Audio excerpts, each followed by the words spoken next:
اعوذ باللہ من الشیطان الرجیم، بسم اللہ الرحمن الرحیم۔ ناظرین کرام، آج کی میری اس ویڈیو کا ٹاپک عورتوں کے اعتکاف کے مسائل اور ان کا حل ہے۔ یہ ویڈیو عورتوں کے اعتکاف کے متعلق چند سوالات اور جوابات پر مشتمل ہے۔ سوال نمبر 1، عورت کس جگہ پر اعتکاف کرے گی یا کر سکتی ہے؟ فتویٰ رضویہ فتویٰ عالمگیری میں اس کا جواب یوں ہے کہ عورت گھر کی مسجد میں اعتکاف کرے گی، جس سے مسجد بیت کہا جاتا ہے۔ مسجد بیت یعنی گھر کی مسجد، یعنی گھر میں جو نماز پڑھنے کے لیے جگہ خاص کی گئی ہو، مخصوص کی گئی ہو، اسے مسجد بیت کہتے ہیں۔ اس سے ذہنوں میں سوال یہ پیدا ہوتا ہے کہ ہر گھر میں نماز کے لیے جگہ خاص نہیں ہوتی، جگہ مخصوص نہیں کی ہوتی، تو گویا عورت اعتکاف کر سکتی ہے؟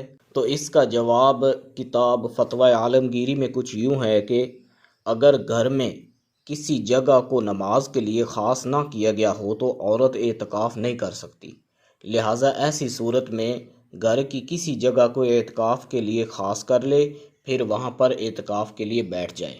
سوال یہ ہے کہ کیا عورتیں مسجد میں اعتکاف کر سکتی ہیں؟ اس کا جواب فتح قدیر اور تفہیم المسائل کتاب میں کچھ یوں ہے۔ درج ذیل 5 شرطیں ہیں جن کی بنا پر عورتیں مسجد میں اعتکاف کر سکتی ہیں۔ نمبر 1، شرعی پردے کا مکمل اہتمام ہو۔ نمبر 2، ان کے اعتکاف گاہ سے غیر محرم مردوں کا گزر نہ ہو۔ نمبر 3، شادی شدہ ہونے کی صورت میں شوہر سے اجازت لے کر بیٹھے۔ نمبر 4، کنواری ہونے کی صورت میں والدین سے اجازت لے کر بیٹھیں۔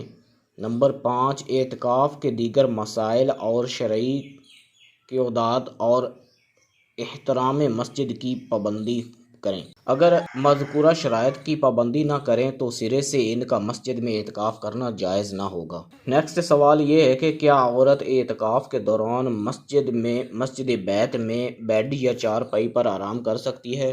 اس کا جواب دارالافتاء فیضان شریعت کتاب میں کچھ یوں ہے کہ اگر عورت نے اپنی جگہ کو مسجد بیت قرار دیا ہو جہاں پر بیڈ اور چارپائی بآسانی آ سکتے ہوں اور نماز کی ادائیگی بھی کر سکتی ہو تو وہ اعتکاف کے دوران بیڈ یا چارپائی پر آرام کر سکتی ہے۔ نیکسٹ سوال ہے کہ کیا سنت اعتکاف کے لیے عورت کو اپنے شوہر سے اجازت لینا ضروری ہے؟ یہ بہت ہی اہم سوال ہے۔ اس کا جواب فتویٰ عالمگیری میں کچھ یوں ہے کہ سنت اعتکاف کے لیے عورت کو اپنے شوہر سے اجازت لینا ضروری ہے، اور شوہر چاہے تو اس کو سنت اعتکاف سے روک بھی سکتا ہے، البتہ ایک دفعہ اجازت دے دی تو پھر روکنے کا اختیار اسے باقی نہیں رہے گا۔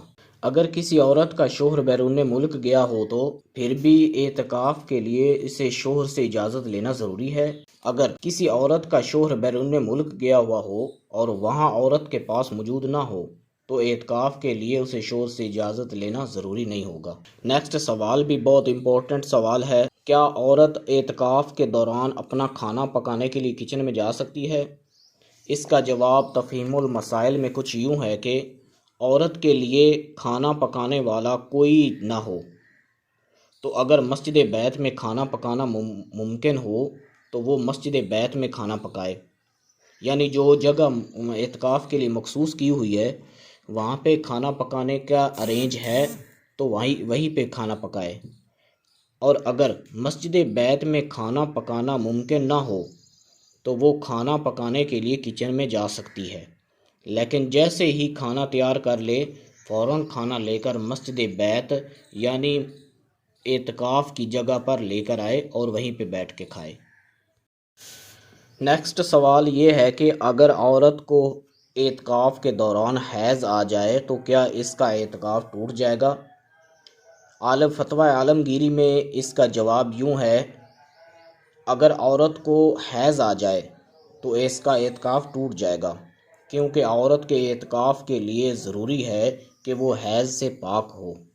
پہلے پارٹ میں پہلی ویڈیو میں نے بتایا تھا کہ جو اعتکاف کی شرائط ہیں ان میں سے ایک شرط یہ بھی ہے کہ عورت حیض سے پاک ہو، تو اس سے عورتوں کو خاص خیال رکھنا چاہیے کہ جن کو معلوم ہو کہ ان کا حیض رمضان المبارک کے آخری 10 دنوں میں آئے گا تو ان کو اعتکاف کرنے سے بچنا چاہیے۔ نیکسٹ اور لاسٹ کویسچن یہ ہے کہ عورت کس حاجت کی بنا پر مسجد بیت سے باہر نکل سکتی ہے؟ احکام تراویح و اعتکاف کی کتاب میں کچھ یوں جواب ہے: عورت صرف حاجت طبعی یعنی بیماری کی صورت میں اور پیشاب، پخانہ، وضو اور فرض غسل، جب غسل فرض ہو جائے تو اس کی بنا پر مسجد بیت یعنی اعتکاف والی جگہ سے باہر نکل سکتی ہے۔ اگر ان چیزوں سے ہٹ کر وہ بھول کر بھی اعتکاف والی جگہ سے باہر نکل جائے گی تو اس کا اعتکاف ٹوٹ جائے گا۔